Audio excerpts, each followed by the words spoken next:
प्रपद्ये मामेकं शरणं व्रज अहं त्वां सर्व पापेभ्यो मोक्षयिष्यामि माम शुच। हरे कृष्णा मित्रों, तो जी हाँ, आप सभी ने बिल्कुल सही समझा कि ये श्रीमद् भगवत गीता का श्लोक है। तो मित्रों, आज हम लोग ऐसी महान शख्सियत से मिलने वाले हैं जिन्होंने भगवान श्री कृष्ण की मधुर आवाज दी है और उसी मधुर आवाज में श्रीमद् भगवत गीता भी कही है। साथ ही साथ साईं बाबा के प्रवचन भी उन्होंने अपनी आवाज में दिए हैं, साईं बाबा की आवाज में। जी हाँ, मैं बात कर रहा हूँ पवन शुक्ला सर की, who is the voice behind Shri Krishna, Sai Baba and many other great characters. So चलिए हम लोग उनको वेलकम करते हैं। हरे कृष्णा सर। हरे कृष्णा, हरे कृष्णा। कैसे हो अभी? मैं अच्छा हूँ सर, आप कैसे हैं? बढ़िया बढ़िया, फर्स्ट क्लास। सर, ये हमारा बहुत बड़ा सौभाग्य है कि आप हमारे शो में आए। You are a great personality. Thank you so much sir. Thank you, thank you. अब पहले तो आप बताइए, आप कहाँ से हैं? और रिट से मैंने बहुत कुछ सुना है आपके बारे में। पहले संक्षिप्त में आप बताइए, आप क्या कर रहे हैं? ओके सर, तो मैं तो अभी इंदौर मध्य प्रदेश से हूँ और मीन्स बाय प्रोफेशन मैं एक ऑथर हूँ, एंकर हूँ और एक्टर हूँ, और साथ ही साथ मोटिवेशन भी मैं लोगों को देता रहता हूँ फेसबुक के माध्यम से। और साथ ही साथ सेलिब्रिटी कॉर्नर विद अभी, ये जो मेरा छोटा सा प्लेटफॉर्म है, इसका मैं होस्ट हूँ। और ये मेरा बहुत बड़ा सौभाग्य है कि मैं आप जैसी जितनी भी ग्रेट पर्सनालिटीज हैं उनके अनुभव जान पाता हूँ। और आपकी उम्र क्या है अभी? सर, मैं अभी 11 साल का हूँ। आप 11 साल के हो? मुझे कॉम्प्लेक्स दे रहे। 11 साल में तो पैजामे के नाड़ा भी नहीं लगा पाता था मैं ठीक से। सर, ये आपका मीन्स आशीर्वाद है और सारे दर्शकों का प्यार है और भगवान श्री कृष्ण की कृपा है, क्योंकि उनकी कृपा की बगैर तो कुछ भी नहीं हो सकता। भगवान स्वयं गीता में कहते हैं, आपने तो स्वयं गीता कही है कि अध्याय 10 श्लोक 8 में अहम सर्वस्य प्रभवो मतः सर्वं प्रवर्तते इति मत्वा भजन्ते मां बुधा भाव समन्विता। हाँ, तो कृष्ण का बालक रूप तो मैं अपने सामने ही देख रहा हूँ भाई। सर, ये मेरा सौभाग्य है सर। और सर, आज हमारे सारे गेस्ट जितने भी हैं, सारे जितने भी दर्शक हैं, वो सब आपको गुड इवनिंग कर रहे हैं, नमस्कार कर रहे हैं। तो उन सब की तरफ से आपको नमस्कार सर। सारे मध्य प्रदेश वासियों को मेरा प्रणाम, इंदौर के वासियों को मेरा प्रणाम, प्यार, बहुत बहुत आशीर्वाद। धन्यवाद। बहुत बहुत धन्यवाद सर। और पहले तो मैं और मेरे जितने भी दर्शक हैं वो ये जानना चाहेंगे सर कि आपकी जर्नी क्या है। मीन्स आप आज इस मुकाम पर हैं और आपने सर इतनी ग्रेट वॉइसेस दी हैं, भगवान श्री कृष्ण स्वयं the supreme personality of godhead, और साथ में साईं बाबा जो शिरडी में इतने महान थे वो भी। तो सर, ऐसे ग्रेट कैरेक्टर्स की आपने आवाज दी है, तो सर ये वॉइस आर्टिस्ट आप इतने ग्रेट हैं, तो ये जर्नी कहाँ से शुरू हुई, मैं सबसे पहले ये जानना चाहूंगा, और कैसे आप आज इस मुकाम पर आए? बेटा, पहले तो रॉक एंड रोल सिस्टम चलता था और पूरा का पूरा सीन एक साथ करना पड़ता था। एक मिस्टेक हो गई तो you have to do the whole scene again, तो बड़ा मुश्किल हुआ करता था। तो मेरे भाई साहब ने, बड़े भाई साहब हैं ऋषभ शुक्ला, उन्होंने मुझे खड़ा कर दिया था, तो मैं पकड़ ही नहीं पाया, उसको कैच ही नहीं कर पाया और एक वर्ड नहीं बोल पाया। और उसके बाद मैं बहुत परेशान हुआ। मैंने कहा ये ऐसी क्या चीज है जो मैं नहीं कर सकता। और फिर मैं लगा, खूब जूझा उसके साथ काफी सालों। और उसके बाद फिर ऐसा हुआ कि वहाँ अपना प्रेम कैदी में मुझे हरीश का डबिंग करने को मिला, करिश्मा और हरीश की पहली फिल्म, फिर तकदीर वाला, और फिर बड़ी बड़ी फिल्में, तो साईं बाबा, और उससे पहले कृष्णा, उससे पहले भी रामायण में भी मैंने किया है, कुछ छोटा मोटा करता था। तब मैंने इंट्रोड्यूस हुए थे हम। हाँ, तब वहाँ पे स्टूडियो नहीं हुआ करता था, तो पापा जी अपने अपने बंगले में, जहाँ पे उनका स्टडी रूम था, जहाँ मतलब महाभारत और रामायण की ऐसी कोई भी भाषा नहीं होगी जो जिसकी पुस्तक वहां पे नहीं रखी होगी, सारा रिसर्च वर्क करता था बिल्कुल। और वहाँ बूम माइक लगा के पतला सा, हम लोग स्टार्ट करते ही थे डबिंग डिनर के बाद, मतलब रात को 9 बजे के बाद, बिकॉज उस समय ट्रैफिक का शोर और काफी कम हो जाता था। तो उसके बाद हम लोग शुरू करते थे डबिंग, और फिर वो पूरी रात, कई बार ऐसा होता था कि सुबह सुबह आते थे। तो वहां से शुरू। Wow, that's really great sir. देखिए सीएम शर्मा सर लिख रहे हैं वाओ, रिट्स टाइम डैरल जी लिख रही हैं वाओ, अक्षत पाटीदार जी लिख रहे हैं यस। तो सर सभी लोगों को मीन्स आज बहुत ही अच्छा लग रहा है, क्योंकि सर सच में ये आपका बहुत ही ग्रेट एक्सपीरियंस है। तो सर आपको वॉइस आर्टिस्ट ये उस समय एक बहुत ही मीन्स इसके बारे में बहुत कम लोगों को इस फील्ड के बारे में पता था। तो सर आपको इस फील्ड में आने की इंस्पिरेशन कैसे मिली, और आप कैसे इस फील्ड में आए, कैसी आपको प्रेरणा मिली, ये हम जानना चाहेंगे। प्रेरणा स्रोत मेरी माँ ही थी, और उन्होंने मुझे हमेशा कहा था कि एक अच्छा एक्टर बनना है तो बेटा तुम्हें हर माध्यम से वाकिफ होना बहुत जरूरी हो, चाहे रेडियो हो, चाहे टेलीविजन हो, चाहे फिल्में हो, चाहे हॉलीवुड फिल्में हो, चाहे थिएटर हो। यहाँ तक कि मैं असिस्टेंट बना सावन कुमार ठाकरे का एक फिल्म में, प्रीति फिल्म था। तो मैं सब कुछ सीखा, बहुत कुछ सीखा उसके बाद। और मेरे पास ऑप्शन नहीं था, बिकॉज पिताजी का मेरा बहुत कम उम्र में, जब मैं 8 साल का था तब देहांत हो गया था। तो मेरे पास कोई ऑप्शन नहीं था, बस मैं बॉम्बे आया आफ्टर 8th स्टैंडर्ड, और उसके बाद मैं बस थिएटर करने लगा और धीरे धीरे डबिंग करने लगा, और छोटी मोटी डबिंग से स्टार्ट करके फिर धीरे धीरे कॉन्फिडेंस बढ़ा, और करते करते बड़ी बड़ी डबिंग करने लगा। वाह सर, सच में बहुत ही ये अच्छा था। तो सर आपसे पहले तो ये जानना चाहेंगे कि एक voice artist, as a voice artist आप हमें बताइए कि प्रैक्टिस कितनी जरूरी होती है इस फील्ड में, और आपको अगर किसी भी किरदार के दिया जाए आपको, तो उसकी प्रैक्टिस आप कैसे करते थे, हम जानना चाहेंगे। किसी प्रैक्टिस तो देखिए आप, जैसे एक फौज में होता है, हमारे बॉर्डर में चाहे युद्ध हो रहा हो चाहे नहीं हो रहा हो, पाकिस्तान हो चाहे चाइना बॉर्डर पे, हमारे जवान हमेशा तत्पर खड़े रहते हैं। तो उसी तरह एक्टिंग भी है, एक्टिंग लाइन है चाहे वॉइसिंग लाइन है, आप हमेशा रेडी रहें। 24 आवर्स में भी कभी भी कोई भी फोन आए, आपको बुलावा आए, आप पहले तो मेंटली प्रिपेयर रहे, फिजिकली प्रिपेयर रहे, अपने आप को फिट रखें, सही संतुलित भोजन करें, आहार लें, और गले को हमेशा अच्छा रखें, ओम की प्रैक्टिस करें सुबह सुबह। और ये सारी चीजों से हमेशा तैयारी में आप रहें, कब बुलावा आ जाएगा यू नेवर नो। और दूसरा सवाल क्या था अभी तुम्हारा? सर मैं बस मेरा यही जानना था कि आप मीन्स जैसे कि आपको अलग अलग किरदार मिलते थे, तो आप प्रैक्टिस कैसे करते थे? बस यही था, हम लोग हमेशा तैयार रहते थे, और जैसा किरदार मिला उसमें हम अपने आप को ढाल देते थे। जैसे कृष्ण भगवान का था तो बिल्कुल कृष्णमय होके जाते थे, लगता था कि अब बस भगवान का आशीर्वाद है, उनसे आशीर्वाद मांगते थे, और जैसे सर दमन जी ने बोला है वैसे ही घुस जाते थे उस किरदार में, और फील करते थे कि कोई ईश्वरीय आत्मा, कुछ ईश्वरीय बात आ गई है, और अब इस दुनिया में कोई ऐसी आवाज नहीं होगी, ऐसी आवाज, मधुर आवाज हमें निकालनी जो संसार की आवाज नहीं, कहीं किसी और दुनिया की आवाज लगे। तो वो एक इंस्पिरेशन ईश्वर ही देता है, ईश्वर ही कराता है, वरना लाखों करोड़ों लोग हैं, एक मुझे ही चुना, और वो भी इतना सुपर डुपर हिट हुआ कृष्णा, साईं बाबा, इतना सुपर डुपर, मतलब आज तक का हिस्ट्री कितना गजब का कोई नहीं बना। बिल्कुल सर, मैंने खुद पूरे लॉकडाउन में श्री कृष्णा देखा है, और मैं आपका इतना बड़ा फैन बन गया सर, सच में। थैंक यू, हम तो फैन तुम्हारे भाई, तुम्हारा इतनी तुमने अचीव किया इतनी छोटी सी उम्र में। God bless you, God bless you. Thank you so much sir. तो सर आपने अब बात श्री कृष्णा सीरियल की छेड़ ही दी है, तो उससे मैं जानना चाहूंगा कि सर श्री कृष्णा सीरियल के बारे में हमें थोड़ा बताइए, क्योंकि जैसा कि मैंने सीरियल को ऑब्जर्व किया है, ये बिल्कुल ही साधारण सीरियल नहीं था। मीन्स यह स्वयं भगवान श्री कृष्ण जो परमात्मा है, ब्रह्मा जी ब्रह्म संहिता में कहते हैं ईश्वर परमा कृष्ण सच्चिदानंद विग्रह अनादिरादिर गोविंद सर्व कारण कारणम। तो सर इतने महान भगवान श्री कृष्ण, उनकी व्याख्या हम भौतिक शब्दों से तो कर ही नहीं सकते।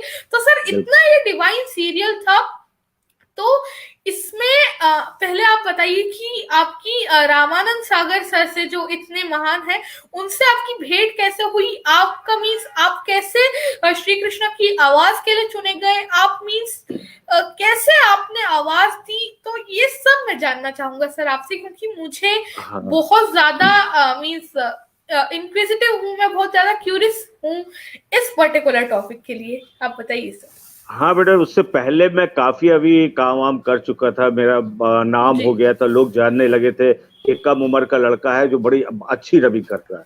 तो मुझे वहाँ के इंचार्ज थे मिस्टर जवाहर बहान, तो उनका कॉल आया कि पवन कल हम लोग कृष्ण का ऑडिशन लेने वाले हैं, श्री कृष्ण सीरियल बन रहा है, रामानंद सागर जी डायरेक्ट करेंगे, तो आप जी। 10 बजे आ जाइए। तो हमने कहा ठीक है, मैं सोचा दो चार और लोग होंगे। तो जब मैं 10 बजे पहुंचा तो देखा कि कम से कम मतलब सैकड़ों लोगों की लाइन लगी, इंडस्ट्री का कोई भी ऐसा नहीं था जो वहां ओह! पे ऑडिशन के लिए नहीं आया था। कुछ बहुत सीनियर थे, तो कुछ बहुत नए थे, कुछ मेरे समकक्ष थे। तो मैंने कहा ये तो बहुत टाइम लगेगा। तो काफी देर में बैठा रहा, उसके बाद फिर मैं जवाहर बान के पास गया, मैंने कहा भाई ऐसा है, मेरी डबिंग है, मैं करके आता हूँ क्योंकि अभी तो वक्त लगेगा। तो उन्होंने कहा हाँ हाँ पवन, नो प्रॉब्लम, आप अपनी डबिंग निपटा के आइए। फिर 2-2:30 बजे मैं अपनी डबिंग अभी कंप्लीट करके आया, तब भी लाइन छोटी नहीं हो रही है, लंबी लाइन होती जा रही। मैंने कहा ये तो बड़ा मुश्किल काम है। खैर मेरा, अच्छा मैं एक चीज मार्क कर रहा था कि हर आदमी बड़े ही उत्साह के साथ, जैसे एक्टर्स होते हैं बड़े उत्साही होते हैं और कॉन्फिडेंट जी। होते हैं और सभी बहुत अच्छा काम जानते थे, लेकिन बड़े उत्साह से जाते थे, लेकिन एक आधे मिनट में वापस आ जाते थे। तो मैंने पूछा कि भाई कारण क्या है, क्यों ऐसा हो रहा है?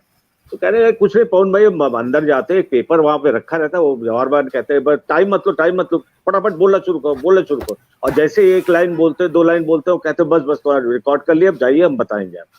तो हमने कहा, ओह! ठीक है। तो तब तक मैंने अपना माइंड सेट कर लिया कि मुझे क्या करना है। मेरा नंबर आया कुछ 5:30-6 बजे के आसपास आया, मैं घुसा अंदर, जी। तो मैंने एक्सपेक्ट किया ही नहीं था क्योंकि मुझे किसी ने नहीं बताया कि पापा जी भी आ गए होंगे वहां। अब वो आए थे, ओह!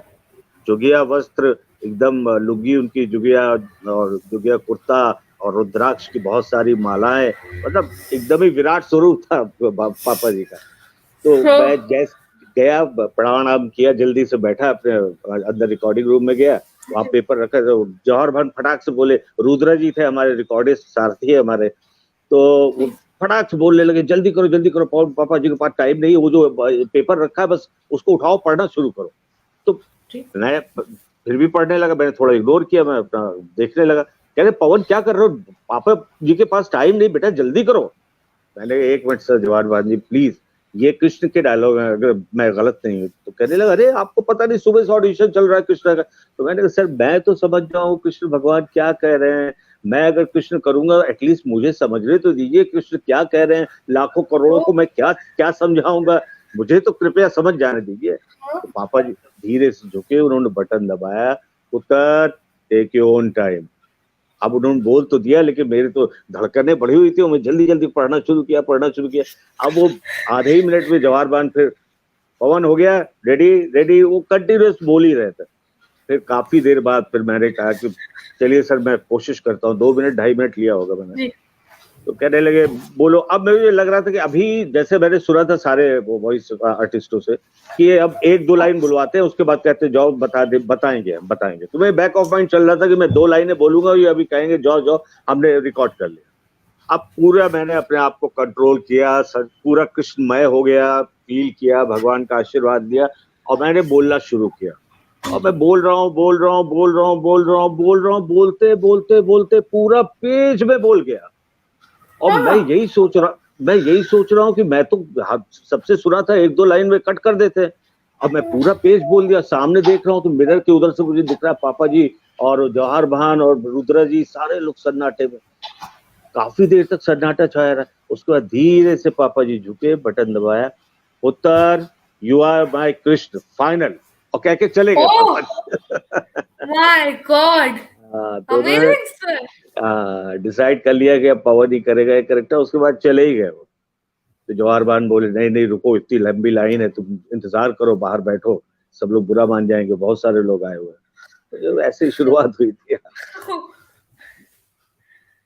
ग्रेट सर, सच में आपने भी इतना सुंदर जो व्याख्यान दिया पूरा कि कैसे हुआ, और बिल्कुल। सर जो बहुत ही अमेजिंग रहा ये।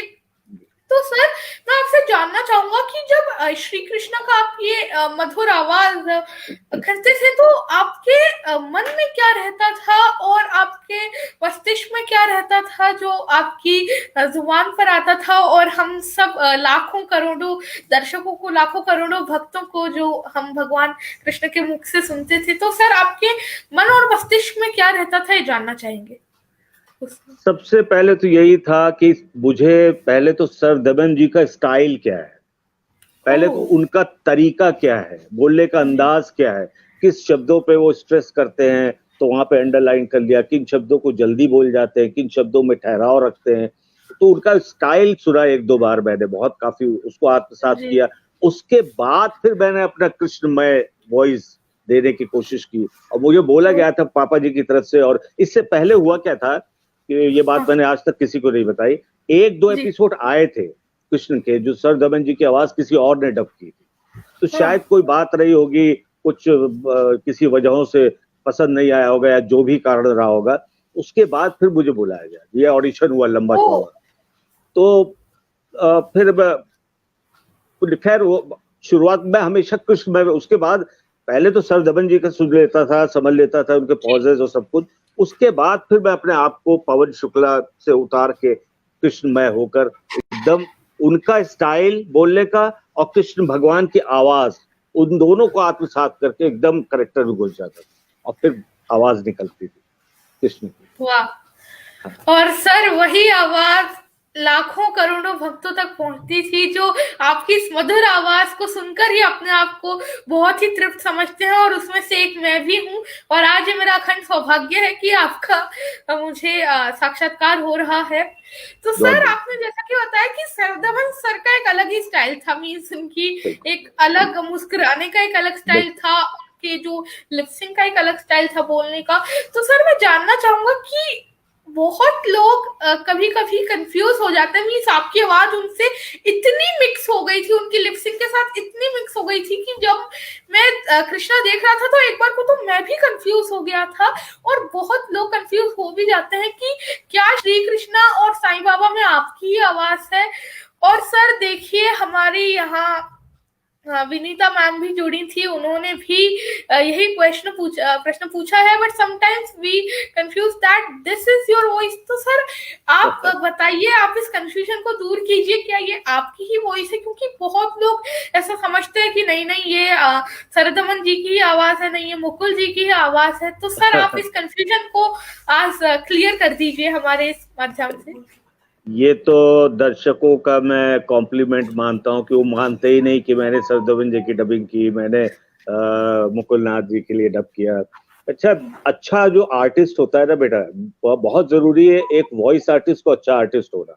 आर्टिस्ट अगर अच्छा है तो किसी भी करेक्टर में घुस के उसमें आत्मसात हो जाता है, जुड़ जाता है उस करेक्टर से। तो कृष्ण की बिल्कुल ही अलग अंदाज था, एकदम ही सॉफ्ट मधुर पतली आवाज थी, और साईं बाबा में एकदम मतलब एक आम आदमी की तरह, एक फिलोसोफर की तरह, एक फकीर की तरह वो गुस्सा भी होते थे, तो बच्चे से बात करते थे, तो कैसे बात करते थे, अरे रे रे रे रे, अरे शिवन आया, अरे मेरा दोस्त, अरे मेरे दोस्त, आओ आओ आओ, बैठो बैठो बैठो बैठो, कितना एकदम बच्चे के साथ बच्चे हो जाते थे, कहीं रो रहे हैं, कहीं चिल्ला रहे हैं, चिल्ला रहे हैं कि भगवान से बात करें, तो उसमें ज्यादा कठिन था। और मुकुल नाथ जो बोलते थे, कभी तो बड़ा स्लो बोलते थे आराम से, कभी एकदम से फास्ट बोलना शुरू करते थे, फिर एक ही लाइन में एकदम स्लो हो जाते, तो उनको स्पीड को फॉलो करने में बड़ी दिक्कत होती थी। अब अपना ये तो बहुत सरदमन जी बढ़िया बोलते थे, और उनका बड़ा पता आसानी से उसमें मैं पूरा कृष्णमय होके अच्छी तरीके से उनको निभा जाता था। लेकिन साईं बाबा कठिन था, बहुत कठिन था। और अच्छा आर्टिस्ट वही है, डबिंग आर्टिस्ट, जो करेक्टर में ऐसा घुस जाए कि लगे ही नहीं कि ये साईं बाबा ने नहीं किया है, मुकुल ने नहीं किया है, या सरदमन ने नहीं किया है, किसी और ने, ऐसा जाहिर हो जाए तो फिर हमारी कलाकारी फिर काहे की, वो वाली बात है। अच्छा आर्टिस्ट होता है, अच्छा डबिंग आर्टिस्ट हो, पता ही नहीं चलने दे। अभी केजीएफ में देखिए 3 करेक्टर मैंने किए। शुरुआत में वो जो चीफ एडिटर है, प्रेस का जो मेन हेड है, फिर वो जो हीरो का चाचा है जो उसको डॉन बनाता है पूरे, और उसके बाद एक एंड में जो मुंशी है जो कहता है अरे साहब को किसी ने मार दिया। 3 करेक्टर किए, तीनों अलग अलग वेरिएशन है, पता ही नहीं चलता। तो करेक्टर में घुस जाना चाहिए। मेन है कि उसको करेक्टर क्या कह रहा है, कैसे कह रहा है, बिल्कुल उसको घुस जाना चाहिए करेक्टर में, आत्मसात कर ले। वाह सर, बहुत ही यहाँ पर आपने उम्दा बात बताई है। और सर एक बार मैं चाहूंगा कि आप भगवान श्री कृष्ण का भगवत गीता में से कोई भी एक अभी आप अपना जो उपदेश है वो अगर आप सुना देंगे तो हम सभी लोग तृप्त मानेंगे अपने आप को सर, क्योंकि आपकी आवाज ही इतनी ग्रेट है और सारे लोगों को पता भी चल जाएगा कि ये आपकी इतनी मधुर आवाज है। तो प्लीज सर आप सुनाइए। कौन सा वाला सुनना चाहते हैं? एक तो नैनम छिंदन्ति शस्त्राणि है जी, एक तो वो है, और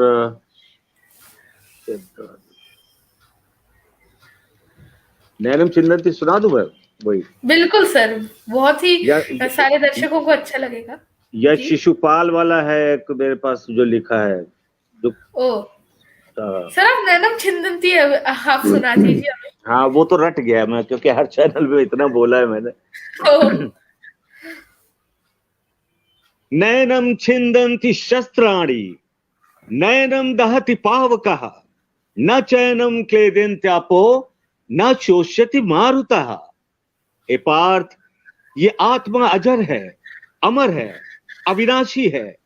इसे ना तो कोई शस्त्र काट सकता है, न वायु सुखा सकती है, और न ही अग्नि जला सकती है। सर सच में बहुत ही मधुर आवाज है। और सच में सर मुझे तो लगता है उतने समय के लिए भगवान श्री कृष्ण ही आपकी जीभा पर विराजमान हो जाते हैं, क्योंकि सर इतना सुंदर ये श्लोक है भगवत गीता के अध्याय 2 का, ये 23rd श्लोक है और सर बहुत ही सुंदर है। इवन मुझे भी ये श्लोक बहुत पसंद है। और सर आपकी आवाज एकदम उसमें इतना सुंदर लग रही थी जब आप रथ के सारथी के रूप में भगवान श्री कृष्ण थे और उसमें आपकी इतनी सुंदर आवाज। तो सर जैसा कि मैंने कहा कि मुझे तो लगता है कि स्वयं भगवान श्री कृष्ण आपके जीवा पर विराजमान हो जाते थे। तो सर क्या आपके साथ भी रिकॉर्ड करते समय या आवाज देते समय ऐसे कोई आपको डिवाइन एक्सपीरियंसेस हुए हैं या कोई ऐसी डिवाइन घटना आपके साथ हुई हो while the time of recording, या जब आप कृष्ण जी की आवाज दे रहे हैं? बहुत बार ऐसा होता है। कृष्ण है, साईं है, तो ये एक बार एक अनुभव नहीं है, ये एक बार नहीं। और ये मैं ऐसी चीजें हैं जो मैं शेयर नहीं करूंगा इस प्लेटफॉर्म में, लेकिन मेरे घर के मेंबर्स जानते हैं कि कितनी सारी घटनाएं हुई जब साईं और कृष्ण ने एकदम हाथों हाथ उठा लिया, और साफ लगता है कि जैसे सही कृष्ण है, साईं है। ये कोई किताबों में बंद नहीं है, ये आज भी है। आप बस पुकारने वाला चाहिए, दिल से पुकारे तो वो निश्चित रूप से 100%। वाओ, बहुत ही ग्रेट सर। मीन्स सच में भगवान श्री कृष्ण साईं जी बहुत ही, साईं बाबा महान है सर सच में। और आपकी आवाज सुनकर तो हमें बहुत ही आनंद आता है श्री कृष्ण में और जितनी भी आपके उसमें है। तो सर अब मैं पूछना चाहूंगा साईं बाबा के बारे में, क्योंकि सर साईं बाबा मीन्स एक बहुत ही डिफरेंट सीरियल था। उसमें जैसा कि आपने भी कहा कि अलग अलग भावों को आपको मीन्स अपनी आवाज में लाना होता था। तो सर आप वो कैसे करते थे, और आप सबसे पहले आपको साईं बाबा के लिए सेलेक्ट कैसे किया गया, ये भी मैं जानना चाहूंगा। हाँ, अभी एक्चुअली कृष्णा सीरियल इतना ज्यादा सुपर डुपर हिट हुआ था आफ्टर रामायण कि मतलब उसके बाद एक भी कोई आर्टिस्ट साईं बाबा के उसमें नहीं था। सिर्फ आनंद सागर जी के उस समय, क्योंकि पापा जी की तबीयत ठीक नहीं थी, तो नटराज स्टूडियो में मुझे बुलाया गया और वहां पे आनंद सागर जी आए थे और रिकॉर्डिस्ट शायद अमित थे या शैलेंद्र थे, शायद शैलेंद्र। तो बस इतना ही था। उन्होंने कहा कि मैं आप का काम तो मुझे पसंद है आपका, डेफिनेटली बहुत अच्छा काम किया आपने कृष्णा में, एक बार मैं देखना चाहता हूँ साईं बाबा की आवाज में आपका जाती है कि नहीं वॉइस। तो मैंने कहा फाइन, मैं बिल्कुल कर देता हूँ। तो एक पेज था, पूरा सीन था बिल्कुल बाकायदा, साईं बाबा मुकुल्लाद इधर से उधर घूम रहे हैं और बात कर रहे हैं चिड़ियों से, पक्षियों से और भगवान से। तो बस मैंने पूरे कृष्ण साईमय होके बिल्कुल बोला, बिल्कुल उसी अंदाज में, और बस जैसे ही बोला तो उनको बहुत पसंद आया। उन्होंने कहा वाह वेरी गुड, आपकी आवाज तो साईं बाबा में बहुत अच्छी जा रही है। मैंने कहा, सर यही तो कमाल है बस। तो कहने लगे बस आप ही करिए, क्योंकि एक विश्वास, ट्रस्ट भी हो गया था कि पवन बहुत अच्छा एक कृष्णा में किया था, तो साईं बाबा भी ये जमाएगा। और वो भगवान की, साईं की कृपा थी, कृष्ण की कृपा थी कि वो भी सुपर डुपर हिट हुआ साईं। बिल्कुल सर, सच में हम सभी लोग, साईं बाबा अभी भी आता है और हम सभी लोग उसके बहुत बड़े फैन हैं सर। बिल्कुल। और सच में आपकी वॉइस का वेरिएशंस भी इतने हैं। और सर सच में श्री कृष्ण में भी मेरे हिसाब से तो एक चैलेंज ही था, क्योंकि सर श्री कृष्णा को भगवान श्री कृष्ण को चाहे अगर क्रोध में भी हो वह, तो एक मधुरता आवाज में कहीं ना कहीं उनको मेंटेन करके रखनी है। तो सर वो भी आपने कैसे किया, आप थोड़ा सा हमें बताइए, क्योंकि इतना बहुत ही कहीं ना कहीं वो भी एक चैलेंजिंग टास्क रहा होगा। हाँ एक्चुअली भाई वो आम मनुष्य तो है नहीं, वो तो गॉड है, कृष्ण है, बिल्कुल भगवान है। ये काम, क्रोध, लोभ, मोह, ये तो आम आदमियों का गुण होते हैं। तो कृष्ण जी, भगवान ने 100 अपराध तक उनकी माँ को वचन दिया था, तो वो बोला था कि भाई वार्न किया था कि हमने तुम्हारी माँ को वचन दिया इसलिए खामोश हूं मैं, लेकिन अब जी, बस इससे ज्यादा मत बोलना। सावधान हाँ, शिशुपाल, सावधान मतलब सावधान किया था, क्रोध नहीं था, चेहरे बिल्कुल, पे मुस्कुराहट थी। वो मैं बोल के बताता हूँ। जब काफी दूर थे शिशुपाल, तो उन्होंने काफी थोड़ा लाउड बोला, शिशुपाल, मैंने तुम्हारी माँ को तुम्हारे 100 अपराध क्षमा करने का वचन दिया था। उन अपराधों की संख्या अब पूरी होने वाली है, जरा ध्यान रखो। अब एक शब्द भी आगे बोला तो वो तुम्हारा अंतिम शब्द होगा। सावधान शिशुपाल, सावधान। वाह! तो वो एक बहुत ही वार्निंग। मधुर आवाज थी सर, हाँ, बिल्कुल सच में। और फिर शिशुपाल के 100 अपराध खत्म होने के बाद रासुई बिल्कुल यज्ञ में ही भगवान ने उनका मस्तक धड़ से अलग कर दिया था। बिल्कुल बहुत बिल्कुल। ही सुंदर ये वाक्य था, जब हमने टीवी पर भी देखा था, और बहुत ही अच्छा सर हमें आपकी लगा।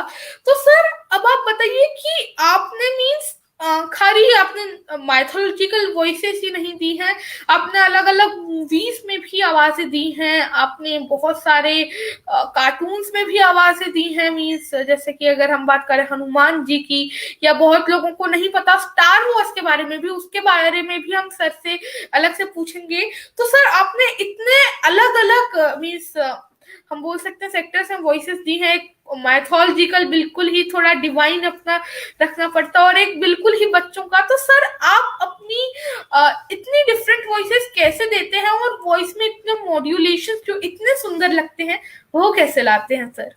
बिल्कुल, देखो करेक्टर पे वॉइस सबसे पहले तो जैसे हॉलीवुड की फिल्में हैं, जैसे मैंने हमेशा ये स्टार वॉर में एनाकिन के जो गुरु हैं वो भी वैद, वो हर जगह मैंने ही किया है ज्यादातर, मतलब 90% मैंने किया है। चाहे कोई ऐसी फिल्म रही होगी शायद जो मैंने नहीं की हो, लेकिन हमेशा ओबी वैन गुरु मैंने ही किया है। तो उसमें एक तो गुरु है और कमांडर है, कमांडिंग आवाज है, तो वो ऑर्डरिंग वाली है ना जिन, मेरी आवाज सुनो, मैं तुम्हें बताता हूँ, वो एकदम ऑर्डर की, मतलब गुरु भी है और उसके फौजियों वाली बात भी, क्योंकि बहुत ही बड़े योद्धा थे वो, लड़ने बिल्कुल माहिर थे। तो वो एक कैरेक्टर को समझना बड़ा इंपॉर्टेंट होता है कि एनाकिन है, उनके गुरु हैं, और प्लस इतने तगड़े फाइटर हैं और इतने काबिल आदमी हैं, तो जाहिर से तो वो एक कलर अपने आप दिमाग में चलने लगता है और आवाज अपने आप निकलने लगती। अगर यहाँ चीज बैठ गई ना दिमाग में एक बार, तो फिर ये तो इंस्ट्रूमेंट्स है, कान है, नाक है, गला है, जैसा माइंड ऑर्डर करेगा वैसे ही गला बोलने लगेगा। तो चाहे कृष्ण के वॉइस हो, चाहे साईं की हो, चाहे एनाकिन के गुरु की हो, विवेन की, चाहे वो केजीएफ के चाचा का हो, कुछ भी हो। बिल्कुल ग्रेट सर, ऑसम, आपने ये बहुत ही हमें ग्रेट चीज बताई है, और सच में सर हमें बहुत ही अच्छा लगता है। तो सर आप मीन्स कभी भी पब्लिक में जाते होंगे, कहीं आप फैमिली फंक्शन में गए, या फिर कभी आप दोस्तों के साथ कहीं गए, तो सर ऑब्वियसली आप जहां भी जाते हैं लोग आपकी आवाज सुनना हमेशा ही चाहते होंगे, जैसे कि आप मेरे शो में आए तो जब मैं आपसे बात कर रहा था मैंने तभी कह दिया था कि सर आप हमें थोड़ा कुछ जरूर सुनाइएगा। तो सर आपको अपने आप को कैसे तैयार रखना पड़ता है? मीन्स ऑब्वियसली आपको हर जगह लोगों को कुछ ना कुछ अपनी मधुर आवाज में सुनाना होता होगा। तो सर आप हमें बताइए कि आप कैसे अपने आप को तैयार रखते हैं? अब बस यही है कि कुछ चीजें हैं, कुछ तैयार रखता हूँ। कई बार कुछ लोग कहते हैं किसी और की आवाज में बोलो, कृष्ण की आवाज हो गई, साईं बाबा की आवाज हो गई, और किसकी आवाज आप निकाल सकते हैं। तो ऐसा कुछ चीजें तैयार करनी पड़ती हैं, तो तैयार करके रखते हैं। तो लोगों को इंटरटेन होता है। जैसे कानपुर है मेरा शहर, वहां जाता हूँ तो मेरे भाई हैं, अरुण भैया हैं, या दूसरे और भी लोग हैं, नीलम दीदी, कभी सब लोग बोलते ही हैं कि अमित जी की आवाज निकालने की कोशिश करो, दिलीप साहब कैसे बोलते हैं, साईं बाबा कैसे होते।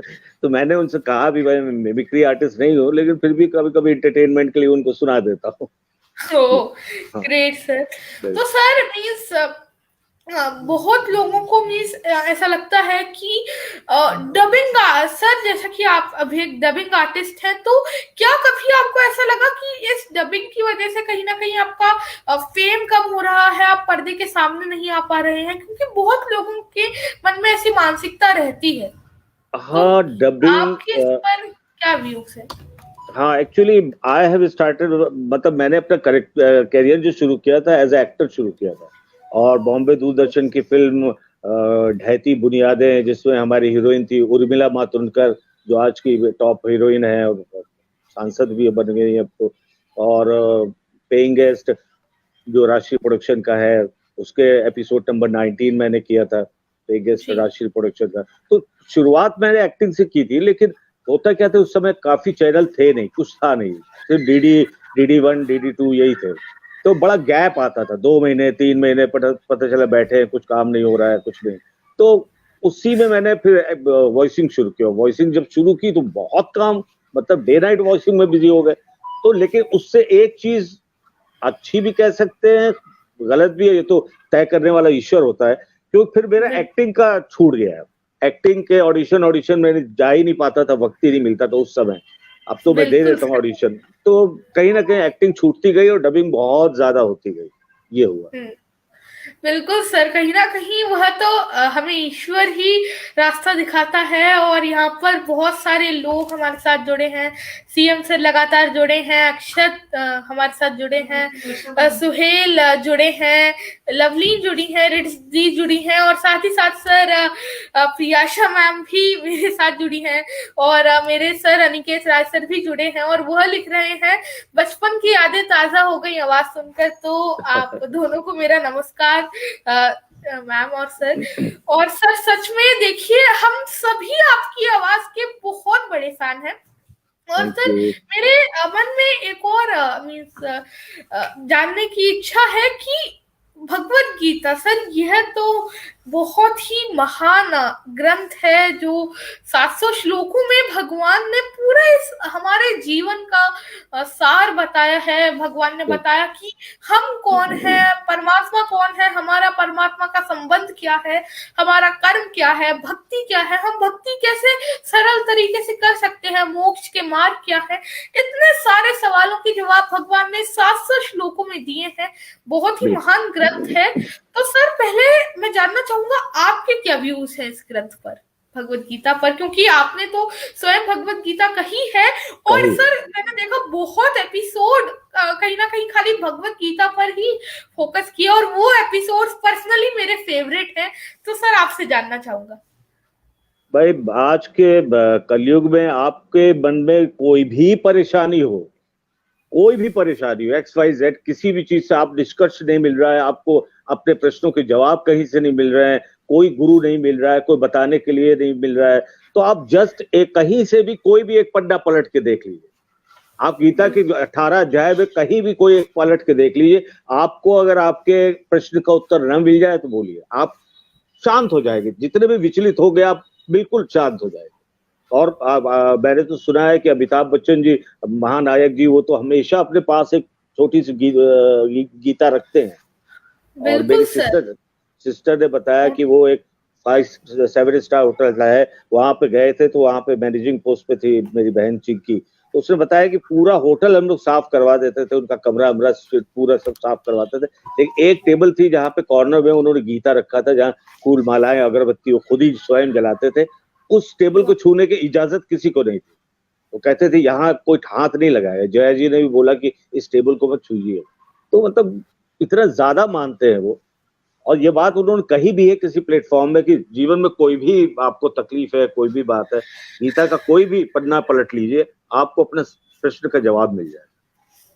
बिल्कुल सर, आपने बिल्कुल ही सही कहा, क्योंकि गीता के बाद अर्जुन ने भी 18वें अध्याय में कहा, मोह नाशम स्मृति लब्धा, माने मेरे मोह का नाश हो गया, मेरी स्मृति जो है अब वो वापस आ चुकी है। सर इतना महान ग्रंथ, और आपने जो एक एक चैप्टर को आपकी आवाज में इतना अच्छी तरीके से समझाया है, जो आत्मा के बारे में हमने समझा, कर्मों के बारे में समझा, भक्ति योग के बारे में समझा, फिर आपने जो उल्टे वृक्ष के बारे में समझाया। सर एक एक मुझे चीज याद है, और बहुत ही अच्छा, क्योंकि मैंने खुद करीब 3 बार भगवत गीता का अध्ययन किया है। और सर वह तो एक ऐसा ग्रंथ है जिसे हम सभी लोगों को पढ़ना चाहिए, क्योंकि हम भारतीय हैं, हम सबके पास एक एक भगवत गीता होनी चाहिए और हमें उसे पढ़ना भी चाहिए। तो सर भगवत गीता आपने इतना महान ग्रंथ कहा, तो सर उससे आपकी लाइफस्टाइल पे आपने क्या चेंज लाए और क्या चेंज अपने आप आ गए, ये हम जानना चाहेंगे। गीता ने हमेशा मार्गदर्शन किया है, मेरा ही नहीं, मैं समझता हूँ कि जिसने भी थोड़ा सा पढ़ा होगा या मैं कह रहा हूँ सुन लिया होगा या देख लिया होगा टेलीविजन में और उसे कहीं भी अपने जीवन में उतारा होगा, तो उसको मार्गदर्शन मिला ही होगा, कृष्ण की कृपा मिली होगी। और कितना वो मतलब ये कलयुग में कैसे हमको जीवन अपना चलाना चाहिए, कैसे हमें लोगों से रिश्ते निभाने चाहिए, उसमें सारा कुछ बड़ा ही विस्तार में दिया हुआ, गजब की चीज। बिल्कुल सर, आप तो बहुत जरूरी टॉपिक ले लीजिए, अगर आप रिलेशनशिप मैनेजमेंट लीजिए, आप कोई भी फ्रेंडशिप, दुनिया का XYZ, आप कोई भी टॉपिक लेंगे, एक ना एक मिनिमम एक श्लोक भगवत गीता में उसके बारे में रहेगा ही। भगवान इतना ये महान ग्रंथ है, और इस प्लेटफॉर्म से मैं भी ये कहना चाहूंगा कि हम सभी को कहीं ना कहीं भगवत गीता जरूर जरूर जरूर पढ़नी चाहिए। बहुत ही और सबसे पुरानी है, सबसे पुरानी है। उसके बाद कुरान, बाइबल सब वो सब बाद में आया, लेकिन वो तो गीता कब बोली गई है, बहुत पुरानी, बहुत पुरानी। बिल्कुल सर, गीता 5000 साल पहले भगवान कृष्ण ने कही थी अर्जुन को, और हमें कहीं ना कहीं ये पढ़नी चाहिए। महाभारत की भीष्म पर्व में पूरी 700 श्लोकों की महान जो हम बोल सकते हैं गीता है, यह उसमें मौजूद है, और एक एक चैप्टर में बहुत ही इम्पोर्टेंट मैसेज छुपा है। और सर जो श्लोक मैंने स्टार्टिंग में बोला था, सर्वधर्म परित्याज्य, वो मेरा बहुत ही पसंदीदा श्लोक है, इसलिए मैंने कहा कि कहीं ना कहीं इस शो की शुरुआत उसी श्लोक से मुझे करनी चाहिए। बहुत अच्छा बोला था, सही, बहुत अच्छा प्यारा उच्चारण था तुम्हारा, बहुत अच्छा। बहुत धन्यवाद सर, भगवान कृष्ण की कृपा है, आप सबका आशीर्वाद है, और मेरे सारे दर्शकों का प्यार है। तो सर अब आगे बढ़ते हुए आपसे जानना चाहेंगे, जैसा कि मैंने पहले भी कहा था कि आपने ना ही सिर्फ श्री कृष्ण और साईं बाबा, बल्कि बहुत सारे शोज में, बहुत सारी मूवीज में, एनिमेटेड सीरीज में आपने आवाजें दी है, और लोगों को मेनली खाली 2 ही पता है, श्री कृष्ण और साईं बाबा।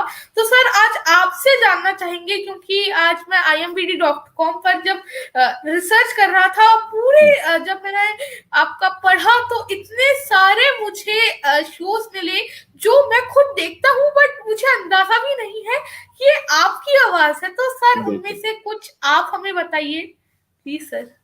गांधी का आपने जिक्र किया था ना, वो जी सर, सिविलाइजेशन 6 में, सिविलाइजेशन 6 वो एक्चुअली वहीं से मुझे इंस्ट्रक्शंस मिल रहे थे। हम लोग ने डबिंग शुरू ही की थी 10:30, 11, 11:30 बजे, क्योंकि यहाँ रात के 11, 11:30 था, लेकिन वहां मॉर्निंग हो रही थी, तो 24 घंटे का फर्क। तो वहां से इंस्ट्रक्शंस दे रहे थे मुझे, बट ब्रिटिश इंग्लिश एक्चुअली मुझे नहीं समझ में आती बहुत ज्यादा, ब्रिटिश इंग्लिश। तो मेरे साथ प्रशांत जी थे जो स्टूडियो के मालिक थे, तो वो वहां पे हेडफोन पे मुझे उनकी वॉइस आ रही थी वहां पे, और हाँ, प्रशांत जी मुझे समझाते जा रहे थे, वो ये चाहते हैं, they want to do like this, ऐसे ऐसे करके, ओके और वो ओके। सारा ब्रिटिश तो सर इंग्लिश आपको पूरा बोलना इंस्ट्रक्शंस था। कहाँ से मिल रहे थे? मीन्स फ्रॉम वो अमेरिका या कहाँ से? हाँ, हाँ वहीं से, मतलब जहाँ जो लोग प्रोड्यूसर थे ओह! उनकी ही तरफ से, वहीं से, बिकॉज तो सर मुझे, हाँ बोलो। आप हमें सर थोड़ा-सा बताएँगे कि इसमें आपका गांधी में सिविलाइजेशन 6 में क्या रोल था? क्या आप थोड़ा-सा हमें बता दीजिए?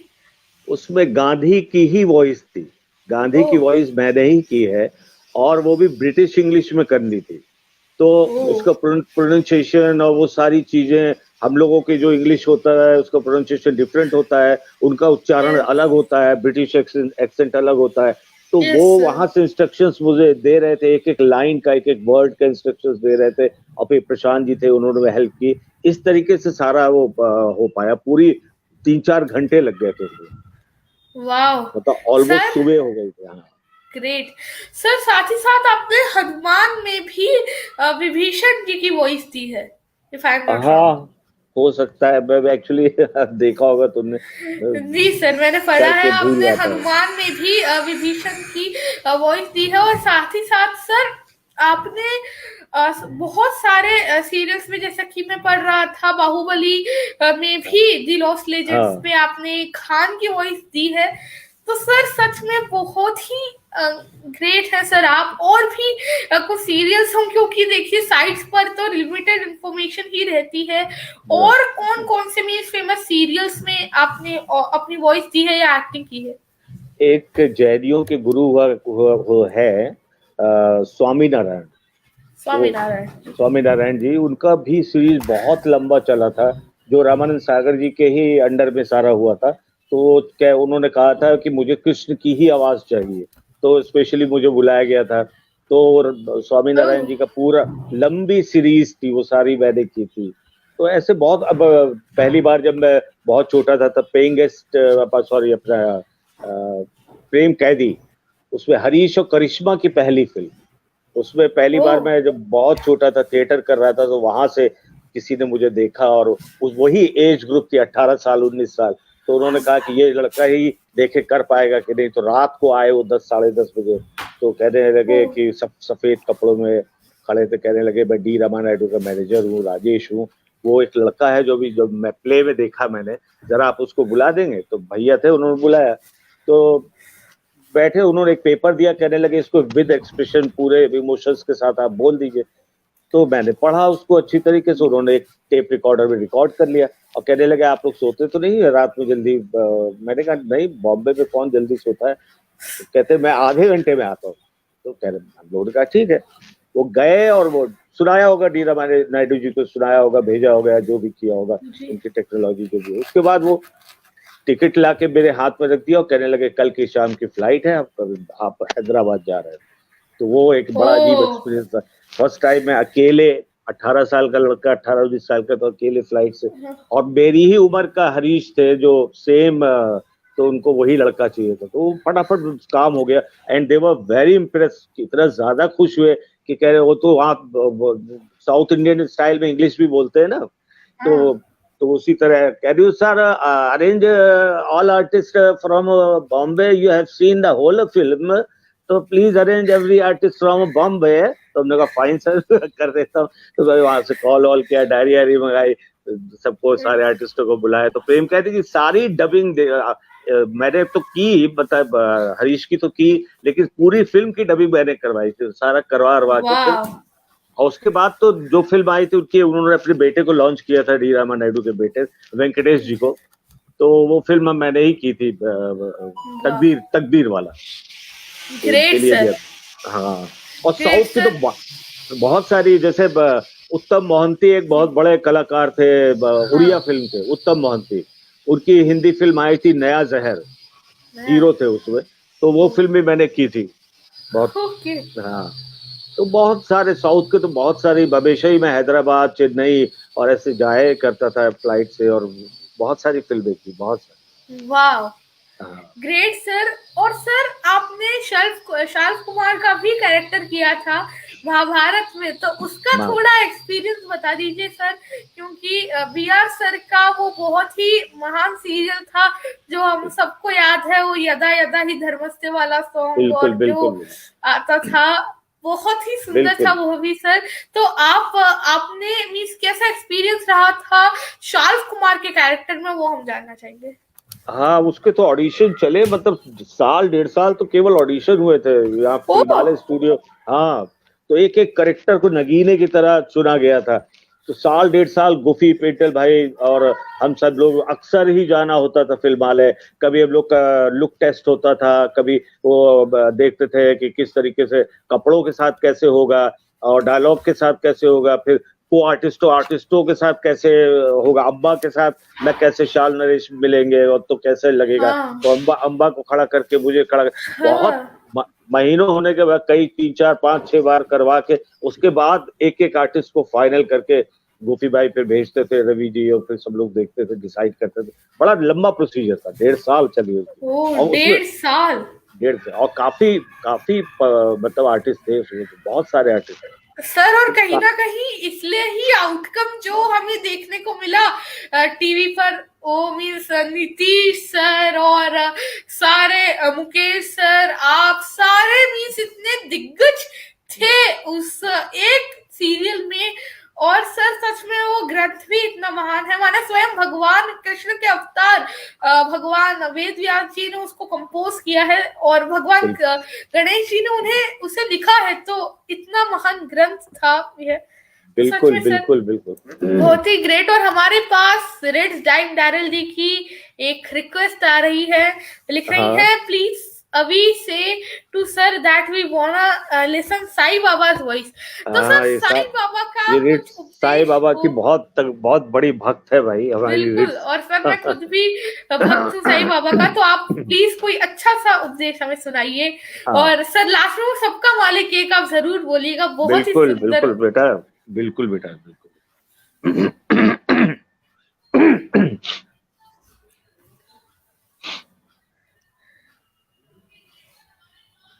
ये दुनिया मालिक की इच्छा से चलती है, इंसान की इच्छा से नहीं। इंसान की इच्छा से चलती होती तो ये दुनिया कब की खत्म हो गई होती। नेकी और बदी, अच्छाई और बुराई, जब से ये दुनिया बनी है आपस की दुश्मनी में इनकी दोस्ती हमेशा कायम रही है। और यकीन मानो, बुराई का सदा बोलबाला रहा है। बुराई की ताकत ने हमेशा अच्छाई को खदेड़ा है, लेकिन अच्छाई ने हमेशा अपनी अंदरूनी शक्तियों को इकट्ठा करके बुराई को परास्त किया है। बुरा काम करने वाले सबसे पहले अपने विवेक की हत्या करते हैं, ताकि उन्हें अच्छे बुरे में, सच्चे झूठे में, पाप में पुण्य में कोई फर्क ही दिखाई ना दे। सबका मालिक एक। हाँ, बहुत ही सुंदर सा था सर, और जो आपने उपदेश दिया वह भी बिल्कुल सही था, बिल्कुल सर। क्योंकि सच में सर गीता में भी भगवान कहते हैं कि इच्छाओं से काम आता है, काम से फिर क्रोध का जन्म होता है, उससे हमारी स्मृति चली जाती है और बुद्धि का नाश हो जाता है, और फिर धीरे धीरे मनुष्य का पतन हो जाता है। दूसरे चैप्टर में भगवान श्री कृष्ण ऐसा बताते हैं। और सर सच में बहुत ही अच्छा लग रहा है आपसे बात कर। और अब ये तो था प्रोफेशनल, बट अब हम आ जाते हैं personal section of celebrity corner, जो मेरा बहुत ही ज्यादा फेवरेट है। तो जरूर सर जरूर। आपके साथ जब हम ये खेलेंगे गेम्स तो बहुत ही अच्छा हाँ, लगेगा। बिल्कुल तो बिल्कुल। सर सबसे पहले खेल लेते हैं फास्टेस्ट सिंगर फर्स्ट राउंड। इसमें आपसे जल्दी जल्दी सवाल पूछे जाएंगे, मींस फास्ट फास्ट आपको आंसर देने हैं। ओके। तो सर आपका फेवरेट कलर कौन सा है? बैगनी कलर। बैंगनी कलर, ओ मींस पर्पल। आपका फेवरेट खाना कौन सा है? खाना भिंडी, भिंडी, आई लाइक भिंडी very much. Oh wow sir, भिंडी तो मुझे भी बहुत पसंद है सच में सर। भिंडी आई ऑल्सो लाइक। सर आपका फेवरेट गेम कौन सा है? क्रिकेट। क्रिकेट। वाह। आपका favourite player? Sachin, of course, Sachin Tendulkar. वाह, मास्टर ब्लास्टर। हाँ। Great sir. आपका फेवरेट सॉन्ग? सॉन्ग तो बहुत सारे हैं फेवरेट, मतलब सिंगर अगर बोला होता तो मैं रफी साहब कहता। सॉन्ग तो बहुत सारे हैं, there lot many songs. Sir Rafi साहब का कोई सॉन्ग? हाँ, जैसे इंसान का इंसान से हो भाईचारा, यही पैगाम हमारा, वाह। वो गाना सर अच्छा आप किसी भी सॉन्ग की 2 लाइन गुनगुना देंगे तो बहुत ही अच्छा लगेगा सर। है। यही सुना देता हूँ। जी बिल्कुल सर, बिल्कुल। इंसान का इंसान से हो भाईचारा, यही पैगाम हमारा, यही पैगाम हमारा। वाह वही लाइन सर, बोलो तो। बहुत ही सुंदर।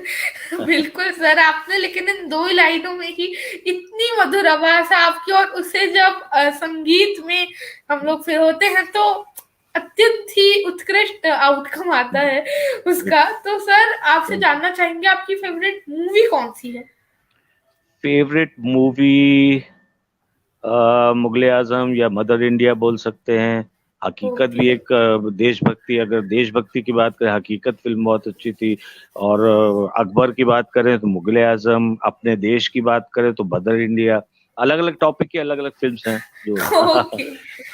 आपका फेवरेट एक्टर कौन है sir? Actor Dilip Kumar, of course, Dilip Kumar. Dilip Kumar sir, सच में ही वॉज, वो अपने आप में एक ग्रेट आप पर्सनालिटी थे। तुम देखो ना बेटा, दिलीप कुमार जब आए उससे पहले की जो एक्टिंग होती थी कैसे होती थी? हाँ। तुम आ गए, हाँ मैं आ गया, खाना खाओगे, खाना खा लिया। तो मतलब उस टाइप की एक्टिंग हुआ करे। दिलीप साहब जब आए तब उन्होंने ट्रेंड चेंज कर दिया पूरा, बिल्कुल सर, इट सब वाज अ कुछ बदल दिया। रिवॉल्यूशन। हाँ, अपने आप डेफिनेटली। में और सर उसके वो बाद सच। दिलीप साहब के बाद जितने भी एक्टर आए तो वो दिलीप साहब से बहुत ज्यादा प्रभावित थे, यहाँ तक कि महानायक जी अपने आप को शिष्य ही समझते बिल्कुल हैं, अपने आप को चेला समझते हैं दिलीप कुमार के। धर्मेंद्र जी, राजेंद्र कुमार, राजेश का, सभी, एवरीबडी वाज इन, मतलब आज भी इंस्पायर्ड हैं वो लोग दिलीप साहब से। और लोग बिल्कुल सर। उनकी जो फिल्में हैं गजब की, अगर वो लोग देखें तो सीखने को बहुत कुछ मिलेगा, जो बहुत अच्छी फिल्म। बिल्कुल सर, और सच में उन्होंने एक रिवॉल्यूशन लाया था। अगर हम लोग इंडियन सिनेमा की बात करें तो उसमें। बिल्कुल। अच्छा सर, अब मेरा अगला जो सवाल है वह है कि आपकी फेवरेट प्लेस क्या है? पहले आप इंडिया का बताइए। प्लेस, बेटा मैं एक बात फ्रेंकली बताऊं कि मैं जब भी छुट्टी पाता हूं तो मैं ऐसी जगहों पे जाना चाहता हूं जहां मेरे अपने लोग हो, जैसे कानपुर शहर है, कोटा है, मेरी बड़ी मौसी शोभा मौसी ओह रहती है। हाँ, शोभा वाह मौसी और मंजू सर, मौसी कोटा मेरी। में तो मेरा भी ननिहाल है, और मैं भी वहां अक्सर विजिट करता रहता हूँ। हाँ, तो बस, और कैलकाटा में मंजू मौसी है। तो मैं हमेशा ओह प्रिफर करता हूँ, जब छुट्टी होती है तो मैं इन्हीं लोगों के आसपास चला जाता हूँ, या दिल्ली चला जाता हूँ, काम के सिलसिले में वाह। है कुछ भी। तो यही यही रहता है, मैं बहुत ज्यादा कहीं, हाँ बाकी काम के सिलसिले में हैदराबाद है, बेंगलोर है, चेन्नई है, सब मैं बहुत गया हूँ। हाँ, ग्रेट सर। जाऊंगा तो बस यही है कि तो कश्मीर कश्मीर जाऊंगा तो अच्छा शहर है और अच्छे लोग हैं वहाँ। ओके, तो ये बहुत ही अच्छा आपने बताया सर। तो भारत के बाहर आप कहाँ घूमना चाहेंगे? भारत के बाहर स्विट्जरलैंड। स्विट्जरलैंड। राइट, वाह स्विट्जरलैंड। सर, और सर अभी तक सेलिब्रिटी कॉर्नर में यह outside of India most common answer लोग स्विट्जरलैंड ही देते हैं, और सच में बहुत ही सुंदर जगह है। बिल्कुल बिल्कुल और बिल्कुल। और सर अब मेरा एक ये नया क्वेश्चन है कि हाँ। अगर भगवान कभी आपके सामने प्रकट हो तो सर आप उनको कौन से रस से पूजना चाहेंगे? मींस क्या आप उन्हें साक्ष्य रस से पूजना चाहेंगे एज अ फ्रेंड, या फिर माधुर्य रस से एज अ प्रेमी, या फिर आप वात्सल्य रस से उनको एज अ बेटा, या फिर संत्य रस से उन्हें प्रभु मानकर, या दास्य रस से स्वामी मानकर? ये 5 रस है, आप किन से पूछना चाहेंगे? मेरा तो कॉन्शियस ही है, कोई मैं अपना भगवान मानता हूँ और यकीन मानता हूँ कि मेरे अंदर ईश्वर है। मेरी आत्मा अगर किसी चीज के लिए बोलती कि नहीं ये काम सही नहीं है तो मुझे समझ में आ जाता है कि ये मैं गलत कर रहा हूँ। मेरा कॉन्शियस ही बोलता है कि ये काम सही है, अच्छा है, तो मैं उसमें फिर कोई देखता ही नहीं, पड़ जाता हूँ। और मैं हमेशा एक मित्र की तरह देखता हूँ ईश्वर को, वाह। हमेशा एक और मित्र सर की तरह। ईश्वर मित्र की तरह आपकी मदद बिल्कुल करते भी हैं, बिल्कुल बिल्कुल सर। बिल्कुल बिल्कुल बिल्कुल क्योंकि सर उनसे अच्छा मित्र तो कोई हो ही नहीं सकता। त्वमेव माता बिल्कुल च पिता त्वमेव त्वमेव बंधु च सखा त्वमेव बिल्कुल। त्वमेव विद्या द्रविणम त्वमेव। तो सर तो इतना मैं सुंदर ये सब, श्लोक है, त्वमेव सर्वम मम देव देव। हाँ, अब अब सर तो उन्होंने मित्र मित्र का जी, क्या भूमिका निभाई सुदामा के साथ, देखिए कहाँ से कहाँ राजा हाँ बना दिया। बिल्कुल अब सर। दूसरा मित्र था वो अर्जुन, अर्जुन को अर्जुन। भटके हुए अर्जुन थे, जब पवन शुक्ला की तरह थे, जैसे हम भी हवा की तरह, हमें पता ही नहीं था कि एक्टिंग करूंगा कि मैं वॉइसिंग करूंगा कि कहाँ जाऊं, तो उसको उंगली पकड़ के ले आए कानपुर से कि चलो तुमको मैं बताता हूँ रास्ता, भटके हुए तुम हमारे पार्थ हो पवन शुक्ला, आओ चलो हम बताते हैं, चलो मेरा ये काम है करो, ये कृष्ण की पहले तुम करो, फिर आगे हम देखते हैं क्या करना है, तो साईं बाबा से तुमसे कराएंगे। वाह। मतलब अपने आप उन्होंने उंगली पकड़ के मुझे ले आए। पवन नाम भी था, मैं भी भटक रहा था पवन की तरह, उन्होंने उंगली पकड़ के सीधा कानपुर से बंबई, और बंबई से सीधा, वो भी बॉलीवुड, मतलब इतनी मतलब चमक दमक वाली दुनिया, कहाँ कानपुर का सीधा साधा लड़का और कहाँ बॉलीवुड में इतना सारा काम कर लिया। तो ये सब उनका ही बिल्कुल सर। आशीर्वाद। हाँ बिल्कुल सर। और भगवान खुद भी कहते हैं भगवत गीता अध्याय 10 श्लोक 11 में, बिल्कुल तेषामेवानुकंपार्थम अहम अज्ञानजं तमः नाशयाम्यात्म भावस्तु ज्ञान दीपेन भास्वता। माने अगर वाह कोई भी अपना निश्चित कर्म करने के लिए या मुझे अप्रोच करता है, मुझे सरेंडर करता है, तो मैं उन्हें के हृदय में व्यास कर कर उनका अज्ञान एक दीपक की तरह मिटा देता हूँ। और सर वही हम सबके साथ भगवान करते हैं। बहुत ही सुंदर सा बिल्कुल, यह आंसर था। बहुत तो अच्छा, तुमने बहुत ही सुंदर उसका व्याख्यान किया है, बड़ा प्यारा बोला है, और तुम्हें बड़ी नॉलेज है भाई गीता की। बहुत बहुत मुबारक हो, बहुत बहुत। बहुत धन्यवाद सर।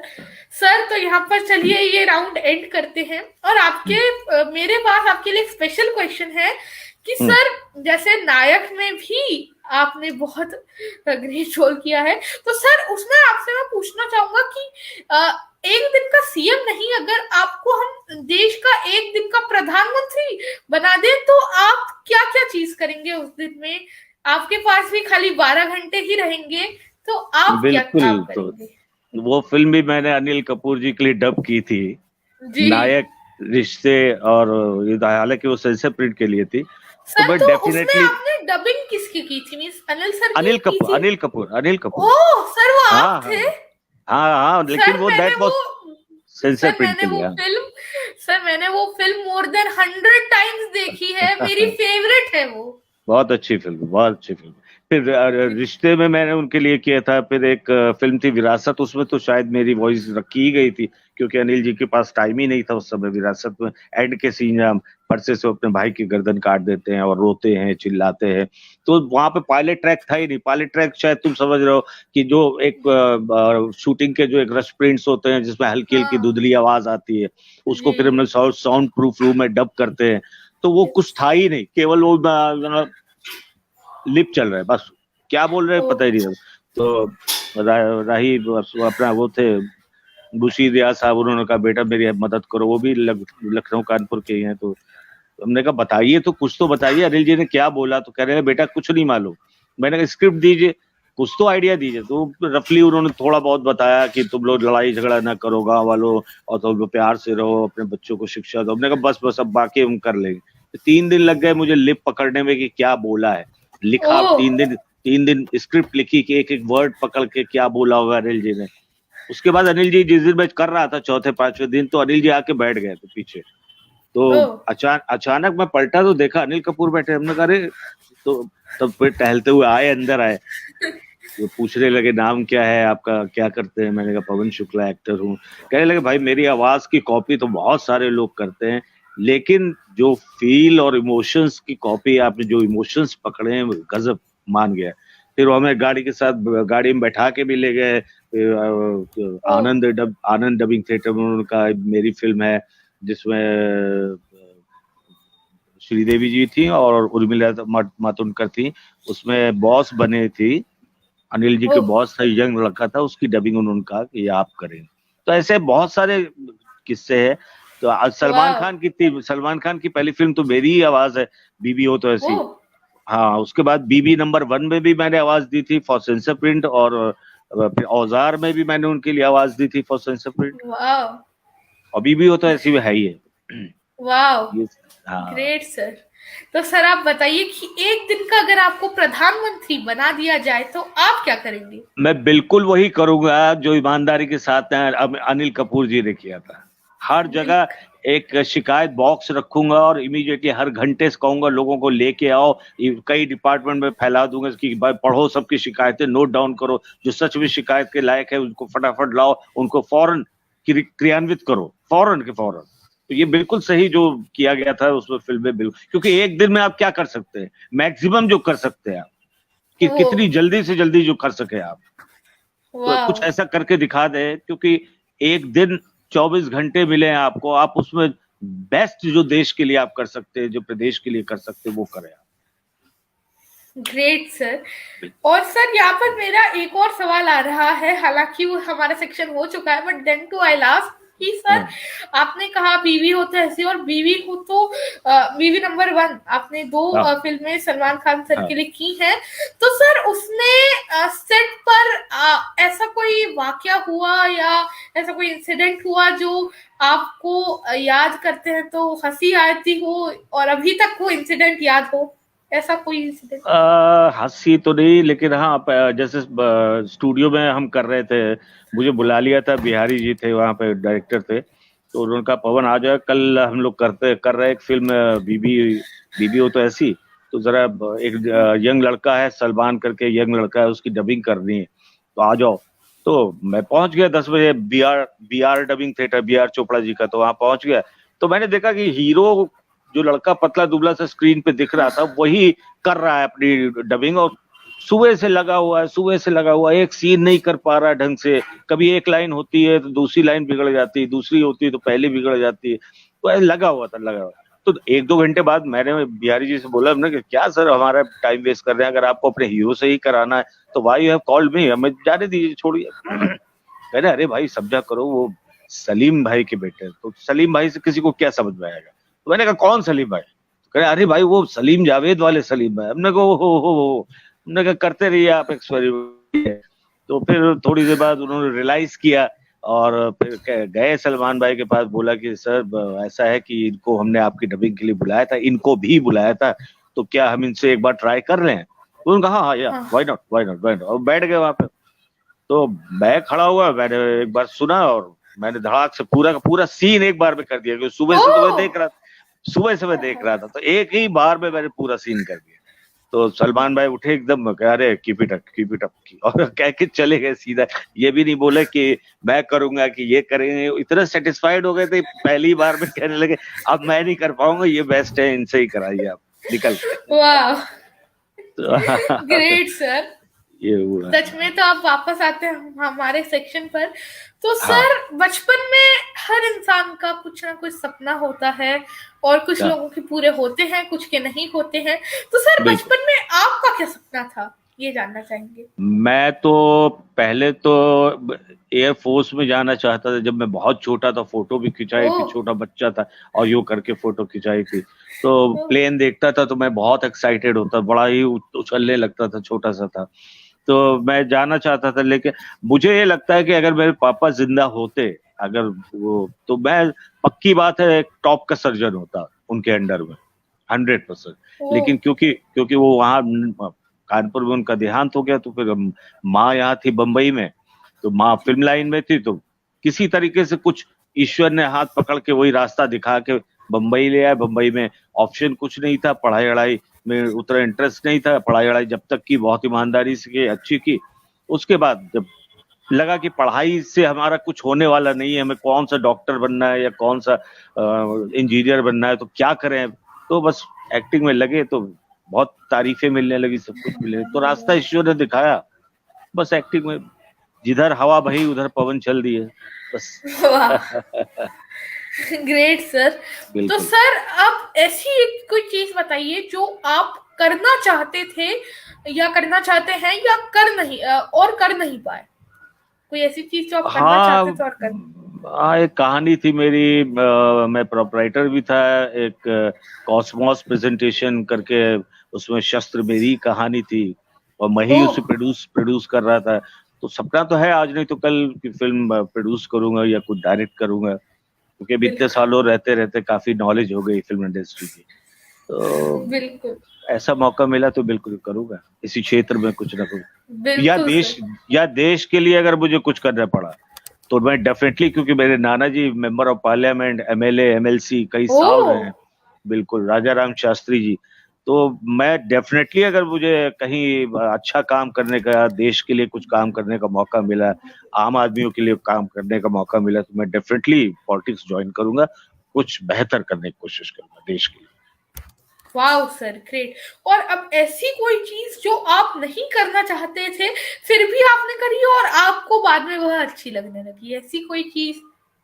ऐसी तो बहुत सारी चीजें हैं, लेकिन ऐसी कोई चीज नहीं है जो की जो गलत थी और मैं करने लगा और वो मुझे अच्छी लगने लगी, ऐसा कुछ भी नहीं हुआ। तो गलत जो है वो तो गलत ही है, तो वो सब हट गई गलत चीजें अपने आप ही रास्ते से।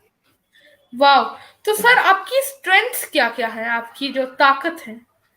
ताकत मेरी कॉन्फिडेंस है, ईश्वर पे विश्वास है, और ये विश्वास है कि मैं जो भी काम करूंगा पूरी ईमानदारी के साथ और बेस्ट से बेस्ट करने की कोशिश करूंगा। उसमें हार सोच के नहीं करता, बिल्कुल पॉजिटिव वे में काम करता हूँ, उसका नाम लेके ईश्वर का। वाह।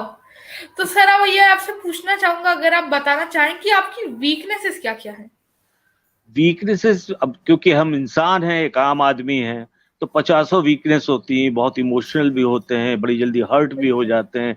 लेकिन सबसे बड़ी बात है कि आपको ठोकरें लगती हैं, आप गिरते हैं, आपको चोट लगती है, लेकिन बच्चा कैसे छोटा सा होता है, दौड़ना नहीं भूलता है, चलना नहीं छोड़ता है, ठोकरें लगती हैं लेकिन फिर भी वो कोशिश करता है, चलता है, भागता है।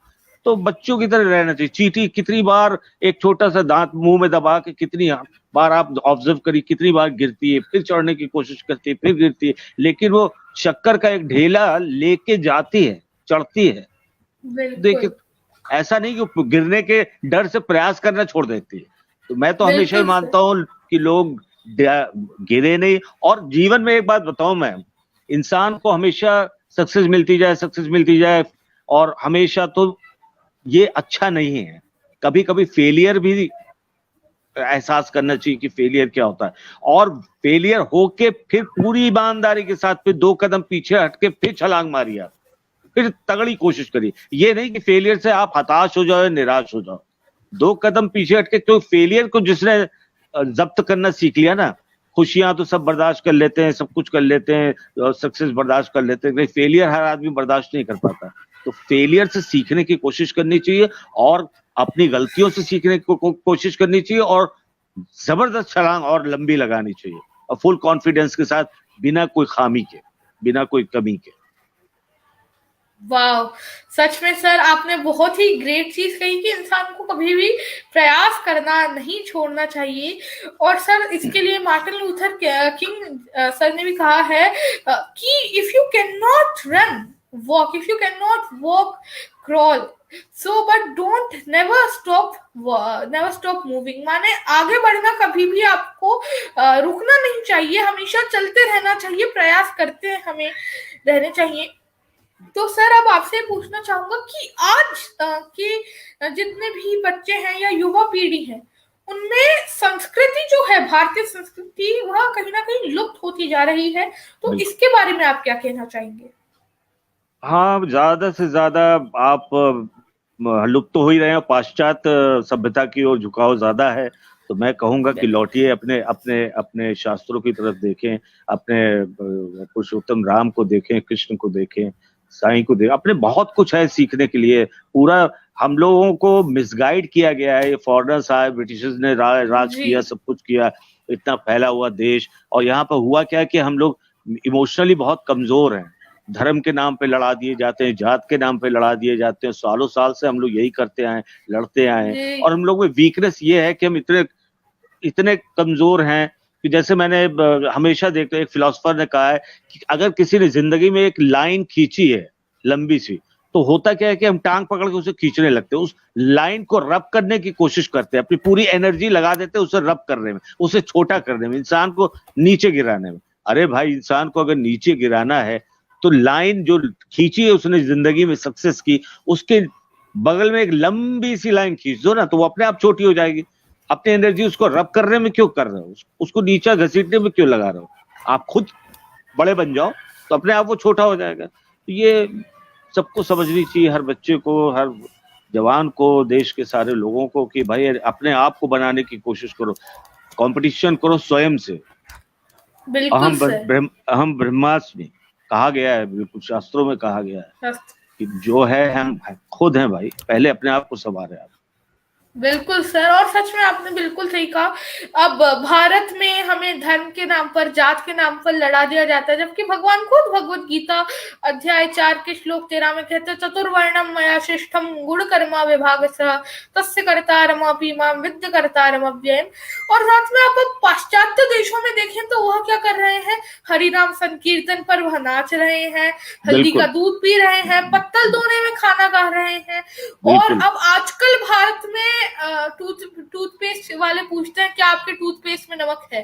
और अब अगर यही ब्रिटिश राज में होता तो हम सबको पता है कि लोगों का क्या रिएक्शन होता अगर कोई उस समय हमारी संस्कृति को अपना रहा होता। और सच में सर हम लोग बहुत इन्फ्लुएंस हुए हैं ब्रिटिशर्स से, बट हमें वो नहीं होना चाहिए। हमें अपनी भारतीय संस्कृति पर अड़ग रहना चाहिए। तो सर एस्पायरिंग वॉइस आर्टिस्ट, बहुत सारे आजकल भारत में बच्चे हैं जो वॉइस आर्टिस्ट बनना चाहते हैं, बट उन्हें सही रास्ता नहीं मिल पा रहा है। तो आप क्या टिप्स देना चाहेंगे एस्पायरिंग वॉइस आर्टिस्ट के लिए? पहले तो मैं ये कहूंगा कि लैंग्वेज पे कमांड करना सीखें, हिंदी एकदम संस्कृताइज हिंदी सीखें तो बिल्कुल बहुत बढ़िया हिंदी। फिर उर्दू का ज्ञान, तलफ्फुज, नुक्ते, वो सब भी बहुत जरूरी है। इंग्लिश की भी थोड़ी नॉलेज बहुत जरूरी है, क्योंकि आजकल नेटफ्लिक्स, अमेजोन और जितने भी ओटीटी चैनल्स, प्लेटफॉर्म्स हैं, उन सब में इंग्लिश होने लगी है। तो पहले तो अपनी भाषा पे आप कमांड करें, और उसके बाद आए लोग अपने जगह पे, जहाँ पे भी हैं आप, जिस भी शहर में हैं, वहां या तो सीखे काबिल लोगों से, या यहाँ आए, यहाँ मार्गदर्शन चाहिए तो हम कर सकते हैं, दूसरे और क्लासेस हैं, अच्छी क्लासेस हैं, और वहां पे आप सीखें, बिल्कुल वॉइसिंग करें। लेकिन डिक्शन तो आपको ही सुधारना पड़ेगा। जैसे मुझसे एक बार एक शख्स हैं, सीखने के लिए आए थे, वो बिहार से थे, तो मैं उन्हें कहता था स्नान, बोलो स्नान, तो वो कहते थे स्नान। मैं कहता स्नान नहीं स्नान, तो कहते थे वही बोल रहा हूँ स्नान। तो ये फर्क भी समझ में आना चाहिए उसको, ये फर्क ही नहीं समझ में आया। मैं कह रहा हूँ उससे स्नान, तो कह रहा स्नान, कह रहा स्नान, बोल तो रहा हूँ स्नान, मैंने कहा स्नान नहीं स्नान। तो ये छोटी छोटी क्योंकि हर शहर में कहीं ना कहीं डिक्शन अलग अलग रहता है। जैसे कि अगर हम लोग उत्तर प्रदेश में देखें, आप खुद कानपुर से हैं, आपको पता होगा। फिर बिहार साइड में, कैलकाटा साइड में अगर हम देखें तो वहां पर अलग डिक्शन होता है। महाराष्ट्र में, गुजरात में, हमारा भारत तो विविधताओं से भरा हुआ है। बिल्कुल यूनिटी मीन्स हमें, लेकिन एक है हम लोग, यूनिटी इन डाइवर्सिटी में भी भारत को कहा जाता है। तो सच में डिक्शन सुधारना, आपने बिल्कुल बहुत अच्छा पॉइंट कहा सर। तो अभी हमारी बेटी है, उसका नाम है समृद्धि, समृद्धि बड़ी बेटी है, तो यहाँ महाराष्ट्र में उसे बोलते हैं समृद्धि, समृद्धि, जबकि है प्रोनाउंसिएशन सही समृद्धि, प्रॉस्पेरिटी, समृद्धि, लेकिन समृद्धि बोलते हैं, री होता ही नहीं और रू होता है महाराष्ट्र में। बिल्कुल सर, आपने कहा, और हमें एक बहुत ही अच्छी आपने यहाँ पर टिप्स दी। तो जितने भी अगर आपको भी वॉइस आर्टिस्ट बनना है तो आप इन टिप्स को जरूर फॉलो करिएगा, बहुत ही इम्पोर्टेंट है। और सर सच में आपसे आज बात कर हमें बहुत ही आनंद आया। हम सब आपकी आवाज सुनकर बहुत ही मुझे भी हो गए सर। मुझे भी तुम्हारी प्यारी प्यारी आवाज में गीता के इतने प्यारे प्यारे श्लोक, उनका भावार्थ समझा, तुमसे सीखा, बहुत कुछ जाना, संस्कृत तुम्हारी कितनी अच्छी है। और मैं अपने छोटे छोटे जितने भी देश के बच्चे हैं सबको कहना चाहूंगा कि थोड़ी हिंदी, संस्कृताइज हिंदी या संस्कृत का भी नॉलेज बहुत जरूरी है, जिससे आप अपने वेद पढ़ सकें, गीता पढ़ सकें, रामायण पढ़ सकें, अच्छी तरह उनको समझ सकें। तो बहुत जरूरी है, थोड़ा नॉलेज बहुत जरूरी है। बिल्कुल सर, और बहुत बहुत धन्यवाद। तो सर बस जाते जाते आप क्या मैसेज देना चाहेंगे हमारे इस समाज को, सोसाइटी को, भारत को? हाँ, यही मैंने कहा कि जाति पाति के नाम पर या ऊंच नीच के नाम पे हमको बहुत लड़ा लिया। पहले तो विदेशों से आए लोगों ने, ब्रिटिशर्स ने और दुनिया के अलग लोगों ने मुल्क में आके लूटा हमारे मुल्क को, सब कुछ किया। अब वही हमारे राजनेता कर रहे हैं। तो आप लोगों को समझना चाहिए कि चाहे वो कोई भी पार्टी हो, कैसे भी हो, वही कर रहे हैं। कुछ मुद्दे हैं जो हमेशा बना के रखती हैं सरकारें। पाकिस्तान से ऐसा नहीं है, वहां के लोग बहुत अच्छे हैं, यहाँ के लोग बहुत अच्छे हैं, मित्रवत हैं, चाहते हैं एक दूसरे को। लेकिन कुछ मुद्दे हमेशा बना के ही रखते हैं, चाहे वो पाकिस्तान की सरकार हो चाहे हिंदुस्तान की सरकार। लेकिन हमको तो अपने देश में शांति चाहिए। इसलिए आप लोग कम से कम इस चीजों में ना पड़े, जात पात में ना पड़े, धर्म के नाम पर ना पड़े, एक दूसरे के धर्म की इज्जत करें, प्यार से रहें, प्रेम से। बिल्कुल। और सर गीता भी यही संदेश देती है कि हम सब परमात्मा के बच्चे हैं। परमात्मा खुद कहते हैं अहम बीज प्रदत्त पिता, तो हम सब उनके ही बच्चे हैं परमात्मा के। और हमारे शास्त्र भी कहते हैं वसुधैव कुटुंबकम, यह पूरा विश्व एक परिवार है, तो परिवार की तरह ही रहना चाहिए। बहुत बहुत धन्यवाद सर, आपने हमें इतना सारा ज्ञान दिया, हमने आपकी इतनी मधुर आवाज सुनी, और ये हमारा सौभाग्य है कि आप सेलिब्रिटी कॉर्नर में आए। और सर बहुत बहुत धन्यवाद। थैंक यू अभी, थैंक यू, थैंक यू। सारे मध्य प्रदेश वालों को सबको मेरा प्रणाम। Thank you so much sir. Hare Krishna. Hare Krishna, Hare Krishna. तो मित्रों अब लेते हैं सेलिब्रिटी कॉर्नर में एक नया फैक्ट। तो आज यहाँ पर एक ट्विस्ट है कि फैक्ट ये है कि आज से सेलिब्रिटी कॉर्नर में मैं आपसे कुछ क्वेश्चंस पूछूंगा जिनके जवाब आप मुझे यहाँ कमेंट बॉक्स में दे सकते हैं। तो थैंक यू जितने भी लोग कमेंट कर रहे हैं मेरे साथ जुड़े, आप थैंक यू सो मच। तो आज का क्वेश्चन यह है कि आज 24 फरवरी 2021, तो आज का दिन खास क्यों है? आज के दिन में ऐसी क्या खासियत है, मैं आप लोगों से जानना चाहूंगा। तो आप में से कोई है जो मुझे कमेंट बॉक्स में यहाँ पर बता सकता है कि आज के दिन में क्या खास है? क्या कोई जानता है? मुझे अभी तक यहाँ पर कोई जवाब नहीं मिला है। तो चलिए इस सवाल का उत्तर मैं ही बता देता हूँ। तो मित्रों आज है वराह द्वादशी। आप लोग सोच रहे होंगे यह वराह द्वादशी क्या है? तो मित्रों मैं आप लोगों को बताना चाहता हूँ कि वराह द्वादशी वह है जिस दिन भगवान विष्णु के तीसरा अवतार वराहदेव उत्पन्न हुए थे, मीन्स आए थे, वह अवतार लिया था उन्होंने, ब्रह्मा जी की नाक से वह आए थे। और उन्होंने गर्भोदक सागर में हमारी धरती डूब रही थी, उसे अपनी नाक पर लेकर, एक स्वर्ग के अवतार में वह आए थे, उसे अपनी नाक पर लेकर उन्होंने धरती को बचाया था वराहदेव ने। तो मित्रों इसलिए ही आज वराह द्वादशी है, क्योंकि आज शुक्ल पक्ष की द्वादशी है माधव मास की, तो इसलिए ही इसे वराह द्वादशी के नाम से भी जाना जाता है। सो ये आपके लिए एक बहुत ही मेरे हिसाब से अच्छा फैक्ट रहा होगा।